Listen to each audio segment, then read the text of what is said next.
De retour dans Comment c'est fait. Une guitare produit du son à l'aide de cordes vibrantes.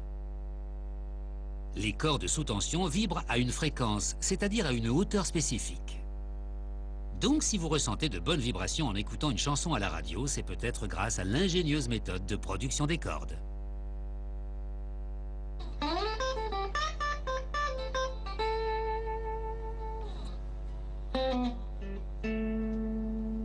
Les cordes sont les principaux atouts sonores de la guitare. La production commence avec un câble central en acier qui est examiné au zoom par un microscope stéréoscopique. Il est agrandi 100 fois pour rechercher d'éventuels défauts dans le câble hexagonal.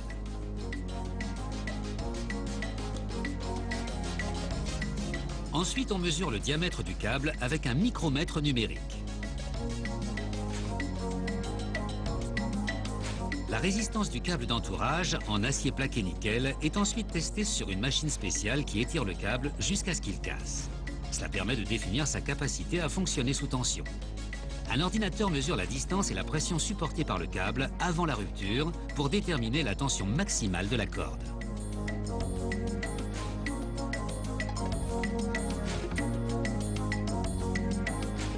Le câble central subit quant à lui un test de torsion. Il est enroulé autour d'un crochet sur une machine spéciale. Le crochet tourne à grande vitesse et tord le câble central jusqu'à ce qu'il casse. Ce test permet de mesurer la solidité et l'élasticité du câble. Ces récipients en plastique sont remplis d'embouts sphériques qui descendent un par un dans le tube de la machine.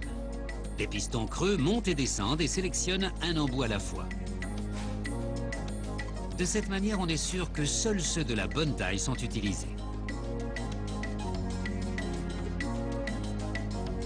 Les embouts sont éjectés à l'autre bout du piston et tombent dans un seau. Ils partent ensuite vers la machine à corde centrale.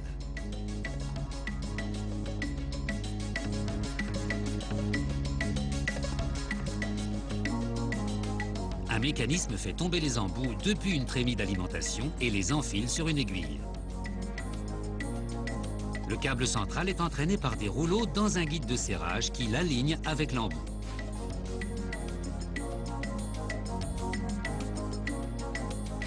Ensuite, l'aiguille tourne, ce qui a pour effet d'enrouler le câble autour de l'embout sphérique. Voici le procédé au ralenti.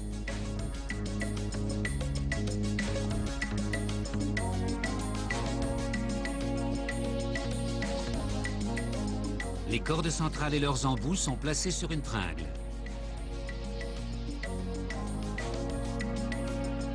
Un embout sphérique et son câble central sont accrochés à un enrouleur, puis le câble d'entourage en bronze est enroulé autour du câble central. Un mécanisme sur rail guide l'entourage sur toute la longueur du câble central.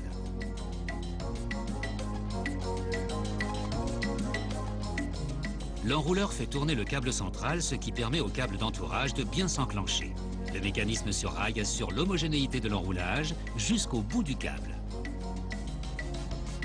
Des détecteurs contrôlés par ordinateur mesurent la vitesse d'enroulage du câble ainsi que la tension.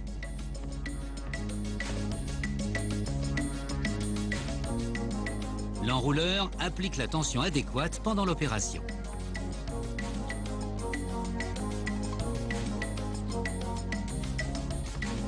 Les cordes sont liées comme des bottes de paille.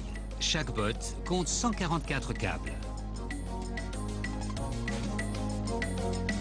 Les cordes de guitare peuvent également être fabriquées en nylon. Le nylon est alors accroché à un enrouleur qui le déroule depuis une grande bobine.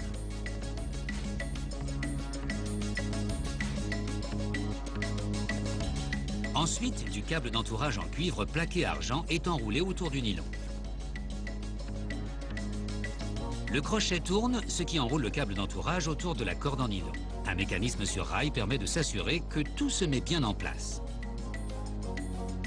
On détache ensuite les cordes pour les pendre à une tringle. La gravité les fait glisser jusqu'à un poste de travail où elles sont enroulées et placées sur un tapis roulant. Un peu plus loin, sur la chaîne, les cordes sont mises dans un sac dont le plastique contient une barrière de neutralisation des gaz pour prévenir la corrosion. Et voilà, ces cordes sont maintenant prêtes à émettre de bonnes vibrations.